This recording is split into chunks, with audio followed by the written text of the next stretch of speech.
Hi, so we're going to look at some other simple formulas that you can use in Excel. So we're going to look at 4 simple formulas, and I'm going to take you through how to use these formulas. Like you can see, I've listed here sum, average, minimum, and maximum. So I'll show you how you can use any of these. I mean all of these formulas here using the simple data that I've entered in this section. Let me first of all maybe turn this into a table or something. I think that will maybe help me work with it easily. So let me just choose a layout here and say that okay. So I've turned it into a table. I'm not going to enter the headings in the top section because I don't really think I need that. So we are going to start with the sum function, which we obviously know is used to maybe do additions or combine a few entries from within different cells. So let's say for instance we want to do just a bit of a sum. You're just going to pick any column or any row here. But before we can start this, let's look at the autosum function. The autosum function is very easy because in this case you don't need to type anything. You just need to select a range of cells and select an extra empty cell where your answer will appear in, and then from the home tab you can click on home tab and then move to this section here and click on autosum. So this automatically gives you the sum of the numbers within the selected section. So one thing you should know is that autosum only allows you to find the sum of numbers, consecutive numbers that are within consecutive cells and there is no space in between. So you can always use that if you just want to find the simple totals without any much complications like selected data or something. So let's start with the sum function here. So I'm going to do an example. So I'm just going to pick any entry here and say let me just label them. I'm just going to insert another column on this side. So I have this empty column here. So let me just name this and A, B, C, D. Let's go. Then I'm trying to do something here because I want to at least do something and see what I can get from here. So once I have done this, sorry about that, and F and G. So sum function. First thing I want to do here, I want to begin with an equal sign. That is one rule that you know. Every formula begins with an equal sign. So once I put my equal sign, I'll type the words sum. Then I'll say in bracket. So using this sum function, I can do a range of cells. Like I can select a certain range of cells and then see what I can do with it. Like for instance, if I want to say I want to take the sum of numbers in maybe row number 5, which is represented by C, or the entries for C here. So if I have C here, I can either just click that or type A5. Instead of clicking, I can type A5. Then to show it a range, I'm going to use the full colon. So I want between A5. Now A5 is empty, so definitely I'm not going to do that. So let's start with B5 because I want to make sure that the entries that I make here are cells that have at least a number in them. So B5, because I want the sum of C, so I'll do the whole of this section from this B5 all the way to G5. So say the full column, then I'll put there G5. Then I'll close my bracket and press enter.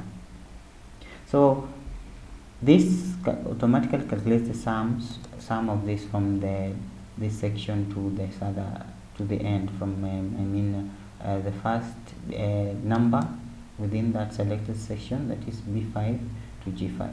So sum does that. If I'm to do it maybe vertically, I would say maybe, let's say for instance I want to do another one. I'll say equal sum of in bracket, I'll say I want to do column D. which is labeled as column 3. So which is the first entry? First entry appears at D3 full colon all the way to G3. I mean to D9, sorry, D9, all the way to D9. So if I close my bracket and close my bracket and press enter, I'll have an answer. So it means I have the sum of this section. To confirm if this is true, just use the autosum function that you say there. Just drag it down here and click on the autosum. Then you see that the answer that you get here is same as what you have here. So that's just how you use the autosum function. So that's that. You can always try different things across the table or any entries or any data that you have. Average. Let's go to the second part, which is the average. So average, you obviously know, is just getting the totals within a selected section and dividing by the number of entries in that place. So let's take, in this case, let's take part I'm not going to take it as a row because the numbers seem to be repeating. Then it means I'll just get the same number. If it is 70 by the maybe 6 divided by 70, I get the same thing. So I'll take vertically, I'll take like column number 5 or column 4. Let's go with the column 4. So that's what we're going to use. So we're going to write equals average of in bracket.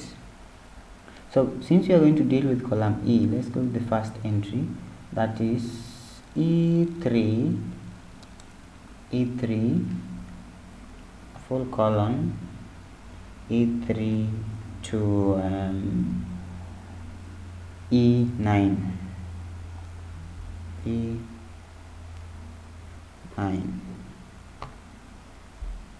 close my bracket, press enter, then I have my average there. So all this has been calculated and divided by the number of entries, which is 1 2 3 4 5 6 7. So it is easier if you use this instead of, let's say, if you wanted maybe to find the average using the long way. I would have said equal sign, then I would have started adding all this from the top, add this and then divide by the total number of entries. That would have been a very tiresome job. So you just use a range and use the average function. So if I double click here, I'll be shown the formula that I used to calculate this average. Our next thing is the minimum. Will pick the smallest number within the range of data that you have selected. So if I want to know maybe the minimum of a certain section, if it's another column here. Now my entries look funny because I used autofill and the numbers somehow just repeated across the cells and rows. So I'll just say equals mean of in bracket. Now I want a range. Let's use the last one, that is G3 all the way to G9. Then I'll close my bracket, press enter. The minimum number in that section is 30. So you can do it for any section. It doesn't really matter the kind of entries that you have in your Excel sheet or in your table. And the last one is the maximum. Maximum is pretty much the same as minimum. I'll just type equals of in bracket max in bracket, then give it a range. Let's go with the first one, that is column B. So we'll start with B3 to B9. Same thing, B3, put a range to B9. Then close your bracket, press enter. So these are just simple formulas. You just make sure that you follow the rules. Begin with an equal sign and then use a full colon to define a range. Close your bracket and press enter. I hope this helps you, and like it and subscribe if you like me. Give me a thumb up if you like the video, and see you in the next.